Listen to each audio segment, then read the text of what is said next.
Hey everyone, it's Theresa here of Larkin Design. Welcome back to my Book of Me project. This is part of the Awesome Ladies project created by Are You Kristen? And today I'm working on my layout for February's prompt. February was a month to work on your currently layouts. So where are you currently? What are you currently loving? Kristen has a stamp set available in her shop, and also some pre-printed cards that can help you journal your whatever you are currently doing. And so, of course, I filled out that card, but I also took some time. One of my goals in working on this project is to explore and continue working through my recovery process. I am a survivor of childhood sexual abuse, so that will be mentioned in this video if you are sensitive to that detail. I don't give details, but I am working through that recovery process, and so I want to share some of that with you.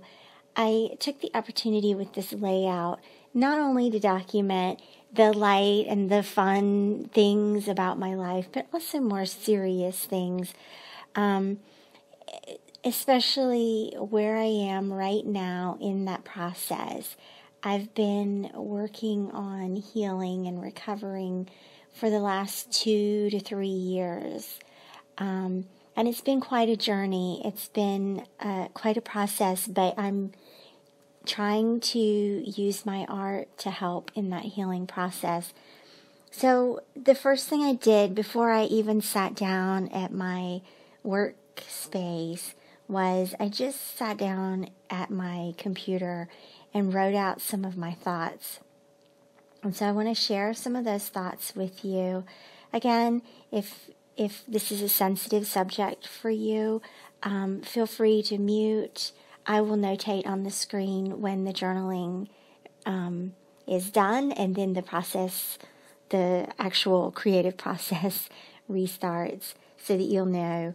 So this is what I've written.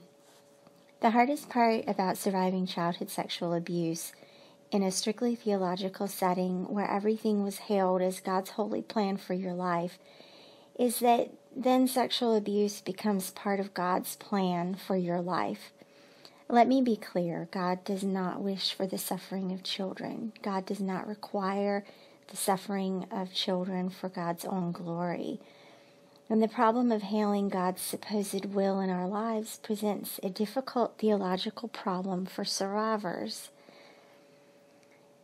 But the problem becomes a problem of our very identity and our very esteem with which we carry ourselves through our whole life. My whole life, I've carried this deep, dark secret, and it has impacted every aspect of my life, even without me being conscious of it. It's as if the hurt was familiar before I even knew the hurt, and every time hurt occurred after that, it was still familiar, even though I didn't even know it. And every time I responded to the pain, I wasn't just responding to the pain in front of me, I was responding to the very deepest pain inside my heart. Have you ever heard a silent freight train? It's something like a nightmare where it's fast and oncoming and you can't move, but you also can't hear it. Learning about yourself that you are a survivor is something like a quiet freight train, and it repeats over and over again. Your body remembers, but your brain does not. So you respond to the pain but have no idea why. And every time it is the freight train, although you have no idea that freight train is even there until it has hit you and left you bereft. And then when all is out in the open and you can finally acknowledge that freight train is there, you still can't make out the details, but you at least know it's there, and you begin to piece together the reality of your whole life. Interrupted. Every dream, every relationship has been interrupted. Every person who ever left because of that freight train. Every dream you ever had became almost unattainable because you were just trying to survive. You want to be proud of your accomplishments, but your only accomplishment was getting out of bed, staying off drugs, existing without managing to burn everything down. And not only that, but every time you needed a little encouragement, every time you needed someone to say, I'm proud of you, keep going, all you heard and experienced was how broken you were and how imperfect you were. All you witnessed was people walking away from you because they could not see the train and they could not know the pain. And this was supposed to be God's will.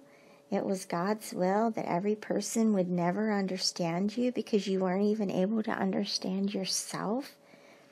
It was God's will that you would ever only believe about yourself that God thought so little of you that this would be your life. And what's more, people who say, oh, you're supposed to see God's glory in all of this, never cried those tears and never faced those secrets and never saw every single dream crumble in front of them and never sludged through the process and the pain just to wake up every morning. Most people sludge through to make their goals, real life goals like writing a book or making partner, real life goals like writing a New York Times bestseller or seeing your screenplay come to life.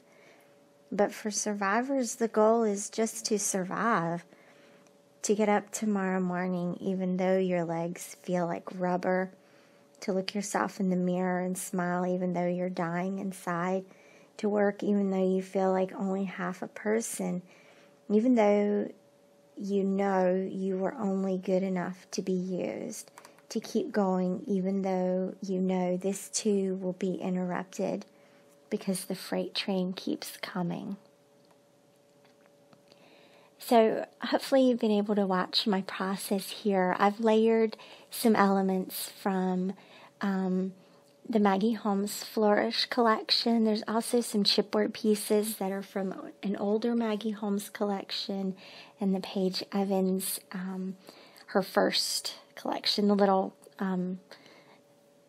plus signs on the photo are from Paige Evans. And I've also used the little round calendar from Studio Calico, a stamp set from Studio Calico, and also Kristen's stamp set. I used the little arrow to draw arrows around that, the back of that date circle. And then, of course, my journaling was printed on the Maggie Holmes paper as well. Thanks so much for watching, you guys. I hope that you will like and comment and subscribe to my channel, and I will see you back here again soon. Bye-bye.